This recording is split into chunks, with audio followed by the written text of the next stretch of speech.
अब भी जिसका खून न खौला, खून नहीं वो पानी है। जो देश के काम न आए वो बेकार जवानी है। यत्र विश्वम भवति एक नीडम, अर्थात समस्त विश्व एक घोंसला है और हम सब उसी घोंसले के पंछी हैं। एक कैसा विलक्षण जीवन मंत्र, कैसी विशाल भावना जिसमें विश्व की कई समस्याओं का समाधान है।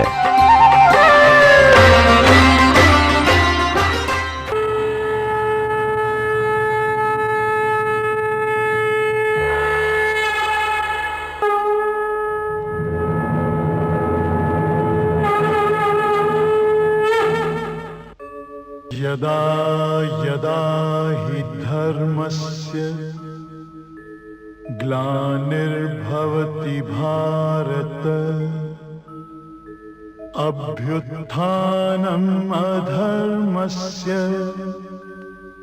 तदात्मानं सृजाम्यहम्, परित्राणाय साधूनां विनाशाय च दुष्कृतां, धर्म संस्थापनार्थाय संभवामि युगे युगे।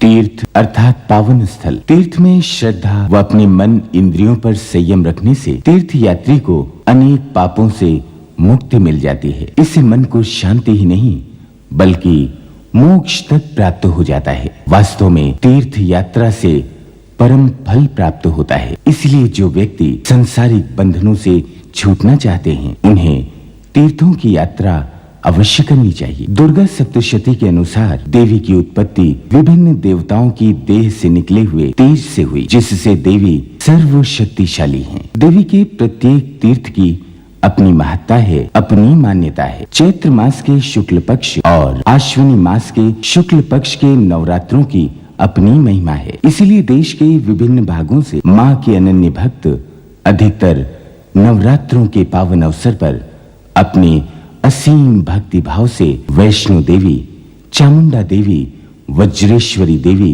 अर्थात नगरकोट या कांगड़े वाली, ज्वालामुखी देवी, चिंतपूर्णी देवी, नैना देवी, मनसा देवी, कालिका देवी और शाकंभरी देवी की यात्रा करके अपने जीवन को सफल बनाते हैं। 9 देवियों की ये शुभ यात्रा अति अनुपम, मनोहर एवं अपार श्रद्धा से भरपूर है। समुद्र तल से लगभग 2500 फीट की ऊंचाई पर स्थित कटरा से त्रिकूट पर्वत का मनोहारी दृश्य मन को हर लेता है। प्रकृति का सौंदर्य अति मनोरम है। तीनों लोकों में उजियाला फैलाने वाली का जो भी मन से स्मरण करता है उसे परम पद की प्राप्ति होती है।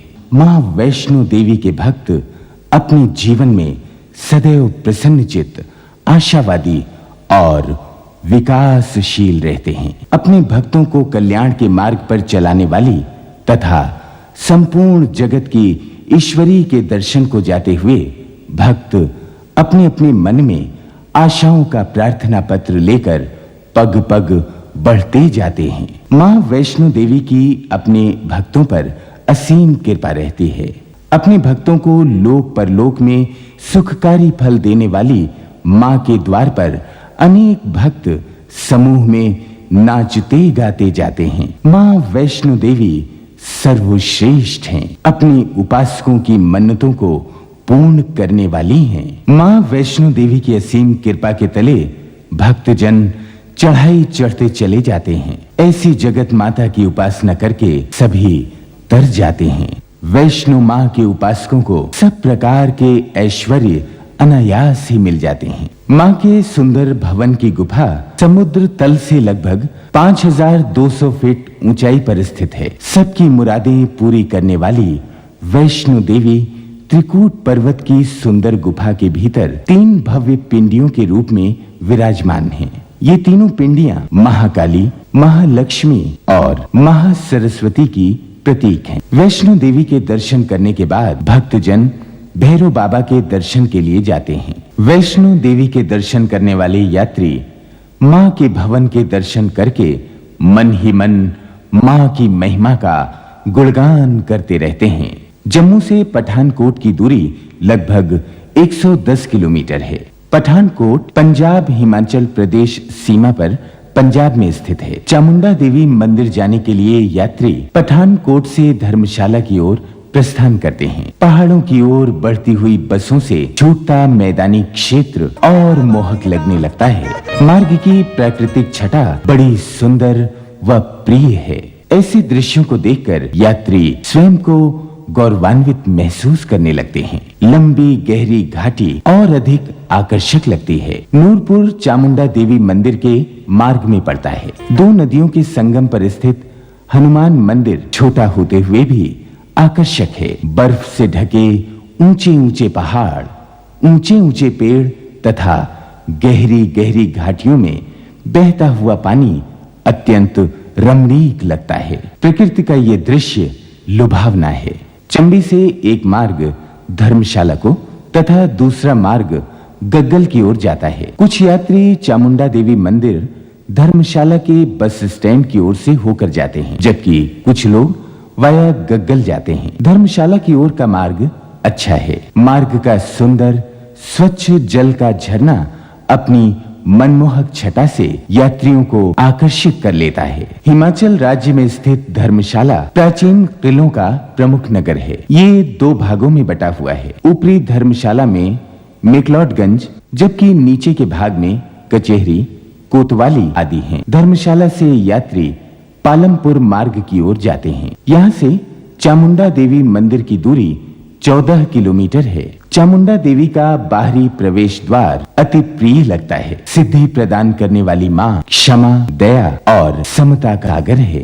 परम धन रूप माँ चामुंडा के दर्शन को आए भक्तजन माँ का हृदय से बार बार नमन करते हैं। माँ चामुंडा के भक्तों को शोक की छाया कभी छू भी नहीं सकती। चामुंडा देवी वो स्थान है जहाँ देवी ने काली रूप धारण कर चंड मुंड राक्षसों का वध किया था। अंबिका की भ्रिकुटी से उत्पन्न कालिका ने जब चंड और मुंड के सिर उसको उपहार स्वरूप भेंट किए तो अंबा ने प्रसन्न होकर वर दिया कि तुमने चंड मुंड का वध किया है, अतः संसार में तुम्हारी चामुंडा के नाम से ख्याति होगी। ये स्थान शिव और शक्ति का स्थान है। इसे चामुंडा नंदिकेश्वर धाम से भी जाना जाता है। ये उग्र सिद्धपीठ प्राचीन काल से ही योगियों, साधकों व तांत्रिकों के लिए एकांत, शांत एवं प्राकृतिक शोभा से युक्त स्थान है। ये शमशान भूमि महाकाली चामुंडा के रूप से मंत्र विद्या और सिद्धि का वरदायी क्षेत्र माना जाता है। यहाँ भूत भावन भगवान आशुतोष शिवशंकर मृत्यु, विनाश और शवहारी विसर्जन का रूप लिए साक्षात माँ चामुंडा के साथ बैठे हैं। यहाँ भक्तजन शिव शक्ति मंत्रों से पूजन आदि भी करते हैं। चामुंडा देवी से नगरोटा बगवा लगभग 9 किलोमीटर है। नगरोटा बगवा से यात्री घुरकड़ी चौक पहुँचते हैं। घुरकड़ी चौक से कांगड़ा लगभग 3 किलोमीटर है। यहाँ का विस्तृत पहाड़ियों का सौंदर्य देखने योग्य है। कांगड़ा का अपना ऐतिहासिक महत्व है। यहाँ हर ओर से बसों का आवागमन रहता है। यहाँ से बर्फ से ढके पहाड़ बड़े खूबसूरत लगते हैं।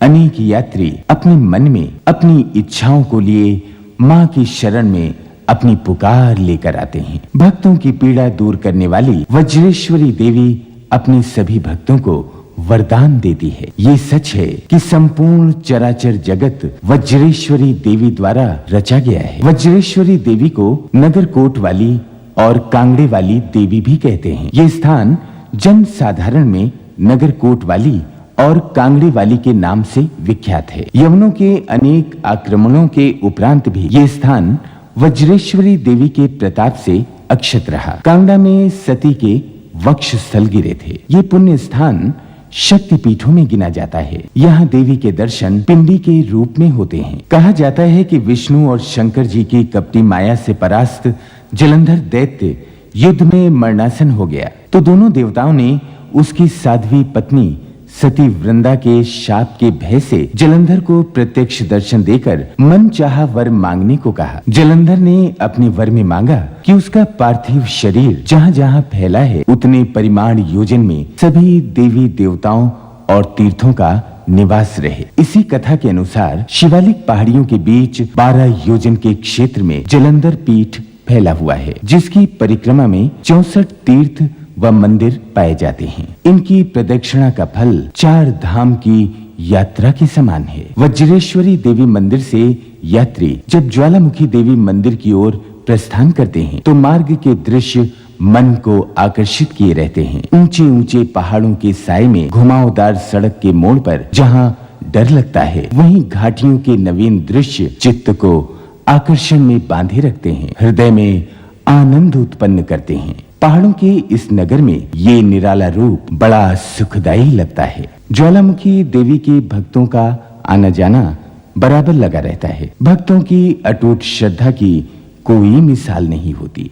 माँ ज्वालामुखी देवी की कृपा अमृत का केंद्र है। माँ सर्वव्यापक है। ये बुद्धि रूपी गुफा में छुपी रहती है। माँ ज्वाला अपने भक्तों को सब प्रकार के दुखों से दूर कर देती है। ज्वालामुखी देवी का स्थान 51 शक्तिपीठों में आता है। एक बार दक्ष ने यज्ञ रचा और उसमें शिव को न्योता नहीं दिया। शक्ति पार्वती अपनी इच्छा से उस यज्ञ में भाग लेने चली तो गईं, लेकिन उन्होंने अपने आप को अपमानित महसूस किया और स्वयं को यज्ञ में होम दिया। भगवान शिव को जब पता चला तो उन्होंने शक्ति के शव को अपने कंधे पर उठाकर तांडव नृत्य करना प्रारंभ कर दिया, जिससे सभी देवता चिंतित हो गए। विष्णु जी ने देवताओं की प्रार्थना स्वीकार करके अपने सुदर्शन चक्र से शक्ति के शव को खंडित कर दिया। इस प्रकार जहाँ जहाँ शक्ति के अंग या आभूषण गिरे वे स्थान शक्तिपीठ कहलाते हैं। ज्वालामुखी देवी मंदिर हिमाचल प्रदेश के जिला कांगड़ा में स्थित है। ज्वालामुखी के स्थान पर भगवती सती की महाजीवा गिरी तथा भगवान शिव यहाँ उन्मत्त भैरव रूप में स्थित हैं। इस तीर्थ में देवी के दर्शन ज्योति के रूप में किए जाते हैं। पर्वत की चट्टान से विभिन्न स्थानों पर ये ज्योति स्वतः प्रज्वलित होती है। इसी कारण देवी को ज्वाला जी के नाम से पुकारा जाता है। एक व्यक्ति के जीवन की भव्य जागृति समग्र राष्ट्र के भाग्य को बदल सकती है, समस्त मानव जाति के भाग्य को भी।